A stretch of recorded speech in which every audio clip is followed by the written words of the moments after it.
ازيكم يا جماعة؟ معاكم المهندس أحمد في قناة حليم وتك. النهاردة هنتكلم عن برنامج جديد. هو مش جديد، هو البرنامج حرفيا قديم جدا، بس أنا هكلمكم عليه النهاردة بخاصية مفيدة وجميلة جدا. البرنامج ده زمان احنا كنا بنستخدمه في الاسطوانات الوهمية، وبنستخدمه في اسطوانات البلاي ستيشن، وبنستخدمه في اسطوانات الويندوز لما كنا بننسخ مثلا بالنيرو، أو إن احنا ننسخ عن طريق البرنامج ده للاسطوانات. البرنامج هو الترا ايزو. الالترا ايزو ده احنا بنستخدمه من زمان جدا، لكن النهارده انا جاي لكم فيه بميزه جميله جدا وخطيره جدا، وحرفيا هتساعدنا في ان احنا هنقول وداعا للفيروس واهلا بجهاز نظيف وبرامج نظيفه وبرامج ما تضربش مننا وما تبصش مننا. طيب، النهارده انا مثلا عندي ده فولدر فيه برامج بتاعتي سواء مضغوطه او مش مضغوطه. انا هاخد الفولدر ده وانا محتاج ان انا اعمل له الترا ايزو. كل اللي انا عليا ان انا هفتح البرنامج الالترا ايزو كده، وهاخد الفولدر ده جوه الالترا ايزو، وهعمل له سيف از، وهسيفه از ايزو. بصوا الوقت اللي خده، ما خدش ثواني وبقى عندي فولدر يعتبر مضغوط ومعمول له ايزو. طيب، انا النهارده الفولدر ده هستخدمه ازاي؟ هل ان انا هفتحه كده؟ في طريقه ان انا ممكن افتحه كده وافتح البرامج منه برنامج مثلا واشغله. طيب انا مش عايز اعمل ده، انا عايز استخدمه بطريقه تانية.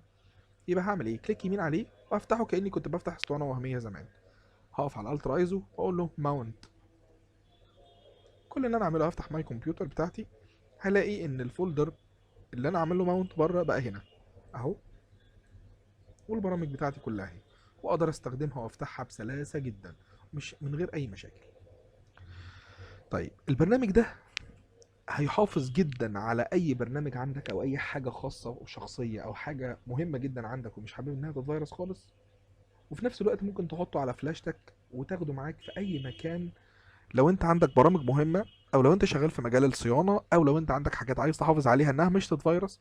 حطها في البرنامج ده وحطها في الفلاشه بتاعتك وهي عمرها ما هتتفيروس، وتقدر تحط فلاشتك بامان في اي جهاز ايا كان حتى لو هو فيه فيروس، لان دي الايزو ده عمره ما هيتفيروس.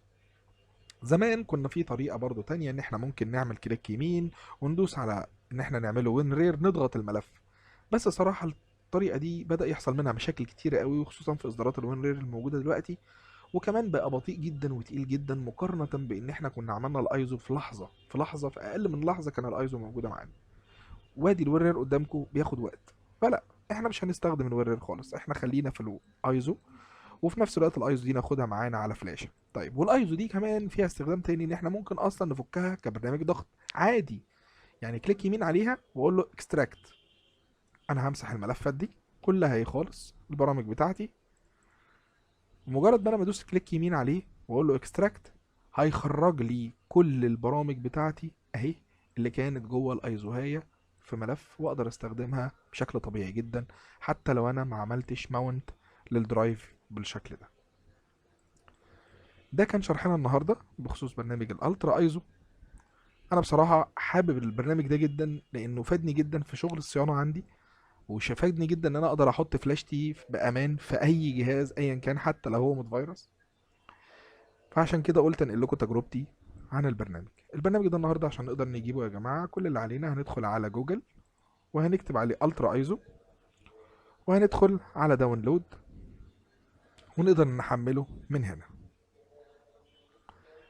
دي صورة بسيطة جدا ان احنا ازاي نحمل البرنامج وازاي نقدر نستخدم البرنامج في الغرض اللي انا قلت لكم عليه.